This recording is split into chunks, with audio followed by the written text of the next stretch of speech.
ఓం వసుదేవసుతం దేవం కంసచాణూరమర్ధనం దేవకీ పరమానందం కృష్ణం వందే జగద్గురుం. ఓం శ్రీ రాధాకృష్ణాభ్యాం నమః. కృష్ణం వందే జగద్గురుం, అర్జునం వందే జగదేక వీరం. భానుసప్తమి, మనకి ఈ భానుసప్తమి అనేటటువంటిది ఆరోగ్యానికి సంబంధించినటువంటి పండుగ. ఆరోగ్యం భాస్కరాదిచ్చేత్ అన్నారు. కాబట్టి ఆరోగ్యం కావాలనుకునేటటువంటి వాళ్ళు సూర్యుడిని ఆరాధించాలి. సూర్యుడికి ఇష్టమైనటువంటి తిథి సప్తమి. కాబట్టి సూర్యుడికి సప్తాశ్వరథమారూఢం అంటాం. అంటే 7 గుర్రాలు కలిగినటువంటి రథాన్ని సూర్యభగవానుడు లాగుతున్నాడు. కాబట్టి 7 అనేటటువంటి ఈ యొక్క సంఖ్య స్పిరిచువల్ నెంబర్. సప్త సముద్రాలు అంటాం, అలాగే సప్త ఋషులు అంటాము, అలాగే 7 కొండలు అంటాము వెంకటేశ్వర స్వామిని కలియుగంలో. కాబట్టి ఈ యొక్క సప్తమి తిథి రోజున ఎవరైతే మనకి సూర్యభగవాను ఈ యొక్క అధిక జ్యేష్ఠ మాసము వెళ్ళిపోయి మనకి ఇప్పుడు నిజ జ్యేష్ఠ మాసం వస్తోంది. కాబట్టి ఈ జ్యేష్ఠ మాసాల్లో ఈ యొక్క భానుసప్తమి రోజున తెల్ల జిల్లేడు పూలతో మనం ఆదిత్యుడిని పూజించాలి. సాధారణంగా తెల్ల జిల్లేడు ఇవన్నీ కూడా ఆర్క పుష్పాలు అంటాం. ఈ ఆర్క పుష్పాలు మనం పూజించేటప్పుడు మళ్ళీ అవి చేతుల్లో కళ్ళల్లో పెట్టుకోకూడదు. కాబట్టి ఈ యొక్క చిక్కుడు ఆకుల్ని ఏ విధంగా అయితే రథసప్తమి రోజున మనము చిక్కుడు ఆకులతో చిక్కుడుకాయలతో రథం కట్టి మనము దాన్ని లాగుతూ మనము సూర్య నమస్కారాలు సూర్య పూజలు మనం చేస్తామో, ఆ విధంగా ఈ యొక్క భానుసప్తమి రోజున మనము ఈ యొక్క పూజను మనం చేసుకోవాలి. అయితే సూర్యభగవానుడికి మనకి ఒక రథసారథి ఉన్నాడు. అతను వికలాంగుడు అనమాట. వికలాంగుడైనా సరే చాలా స్పీడ్గా ఈ రథాలను లాక్కెళ్తున్నాడు. ఒకానొక సమయంలో సూర్యభగవానుడికి రజోగుణం తామసిక గుణాలు ఆవహించి ఈ యొక్క సుమాలి అనేటటువంటి ఈ యొక్క రథసారథిని అవమానిస్తాడు. అవమానిస్తే ఏమవుతుందంటే పార్వతీదేవి శపిస్తుంది. ఈ వికలాంగుడైనటువంటి అతను పరమేశ్వరుడి దగ్గరికి నేను దర్శనం కోసం వెళ్తానంటే ఈ సూర్యభగవానుడు లీవ్ ఇవ్వడు అనమాట. ఈ లీవ్ ఇవ్వకపోతే అతను బాధపడుతూ ఉంటే పార్వతీదేవి శివుడికి ఆరాధనకే నువ్వు ఇవ్వవా అని చెప్పి సూర్యుడిని శపిస్తుంది. అయితే ఒక 7 రోజుల పాటు ఈ యొక్క శిక్ష అనేటటువంటిది ఇస్తే అతను ఈ సూర్యభగవానుడు బయటికి రాకూడదనమాట. అతను ఏం చేస్తాడు, సూర్యుడు 6 రోజులుండి తర్వాత 7వ రోజున ఇక ఉండలేక బయటకు వచ్చేస్తాడు. ఈ విధంగా పార్వతీదేవి ఇచ్చినటువంటి శాపాన్ని అతను పూర్తిగా అనుభవించకుండా బయటికి వచ్చేసి వైలేషన్ చేశాడు. కాబట్టి కాంట్రాక్ట్ ఆఫ్ బ్రీచ్ అనేటటువంటిది చేశాడు. కాబట్టి పార్వతీదేవి సూర్యభగవానుని శపిస్తుంది. ఆ శాప విముక్తి కోసం అతడు అరసవెల్లి వెళ్తాడు. శ్రీకాకుళం జిల్లాలో ఉన్నటువంటి అరసవెల్లికి. అరసవెల్లి క్షేత్రంలో సూర్యభగవానుడు మరి అక్కడ తాను అక్కడ ప్రతిష్ఠింపజేసుకొని పరమేశ్వరుడి కోసం ఘోరమైనటువంటి తపస్సు చేసి అరసవెల్లి క్షేత్రంలో శివుడి యొక్క ప్రసన్నతను పొంది అక్కడ వెలిశాడనమాట.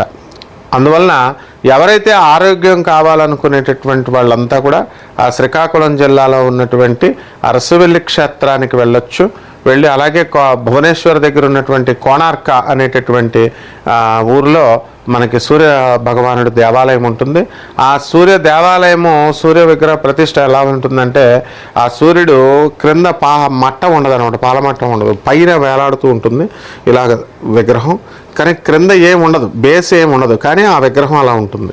అంటే మ్యాగ్నెట్స్ పెట్టో లేకపోతే మరొకటి పెట్టో దాన్ని బ్యాలెన్స్ చేసి ఆ రోజుల్లోనే ఆ టెక్నిక్తో కోణార్కలో కట్టారు.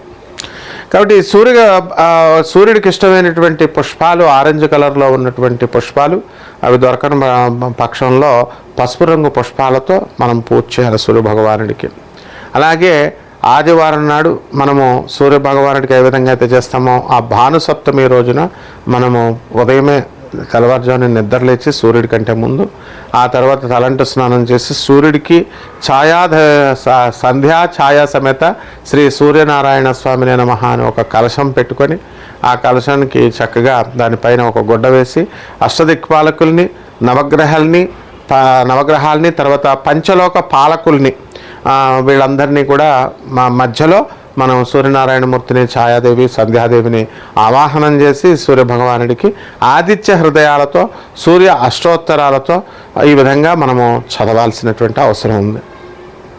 ఎవరికైతే చర్మ వ్యాధులు ఉన్నాయో అటువంటి వాళ్ళు సూర్యుడిని ఆరాధించేటటువంటి వాళ్ళకి చర్మ వ్యాధులు తగ్గిపోతాయి. ఇంద్రుడికి గౌతమ మహర్షి యొక్క భార్య అయినటువంటి అహల్య పైన మనసు పడతాడు.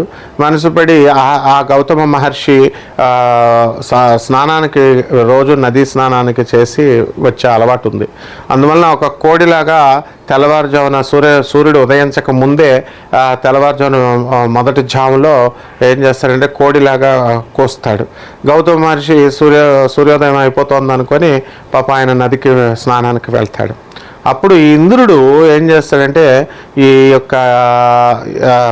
ఈ కోడి రూపంలో వచ్చి అతన్ని కూసి అతను డైవర్ట్ చేసి గౌతమ మహర్షిని అహల్యతో అతను ఇంద్రుడి రూపంలో గౌతమ మహర్షి రూపంలో వెళ్ళి ఆమెతో ఉంటాడు.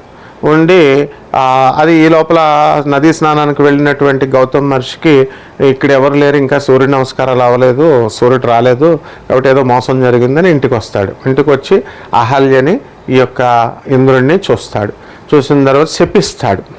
ఏమని శపించాడంటే 1000 యోనులు, 1000 అంటే సహస్ర యోనులు, అంటే సహస్రము అంటే సంస్కృతంలో అనంతము అని అర్థం, ఒక 1000 అని కాదు.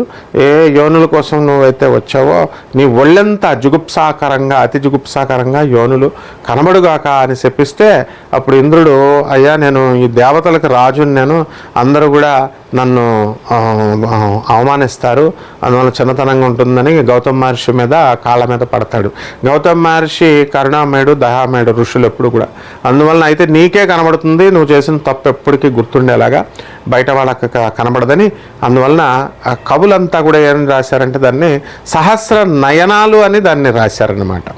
ఆ విధంగా ఇది పోగొట్టుకోవడం కోసం ఇంద్రుడు కూడా అక్కడికి అరసవల్లి వెళ్ళి సూర్యనారాయణమూర్తి క్షేత్రంలో అక్కడ తన యొక్క ఈ యొక్క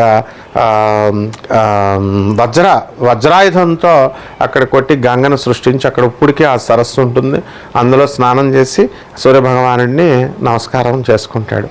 సూర్యుడికి చేసిన తర్వాత అతనికి ఉన్నటువంటి ఆ చర్మ వ్యాధి, ఆ సహస్ర యోనులు అన్నీ కూడా మాయమైపోతాయి. ఈ విధంగా సూర్యనారాయణమూర్తి అతి దయామయుడు, కరుణామయుడు, శనికి తండ్రి. అయితే ఈ యొక్క బోళాశంకరుడు అంటాం కదా, అదే సూర్యుడికి. అందువల్లనే కృత్తికా నక్షత్రాల్లో పుట్టినటువంటి వాళ్ళందరూ కూడా లీడర్షిప్ క్వాలిటీస్ కలిగి ఉంటారనమాట, సూర్య నక్షత్రాల్లో పుట్టినటువంటి వాళ్ళు. అయితే మాట పడరు, అలాగని చెప్పి ఎవరికి ద్రోహం చేయరు. ఈ విధంగా భానుసప్తమిని మీరందరూ కూడా జరుపుకొని ఆ సూర్యభగవానుడి యొక్క ఆశీస్సులతో మీరు చక్కగా ఆ సూర్యభగవానుడి యొక్క అనుగ్రహాన్ని పొందుగాక. శుభమస్తు.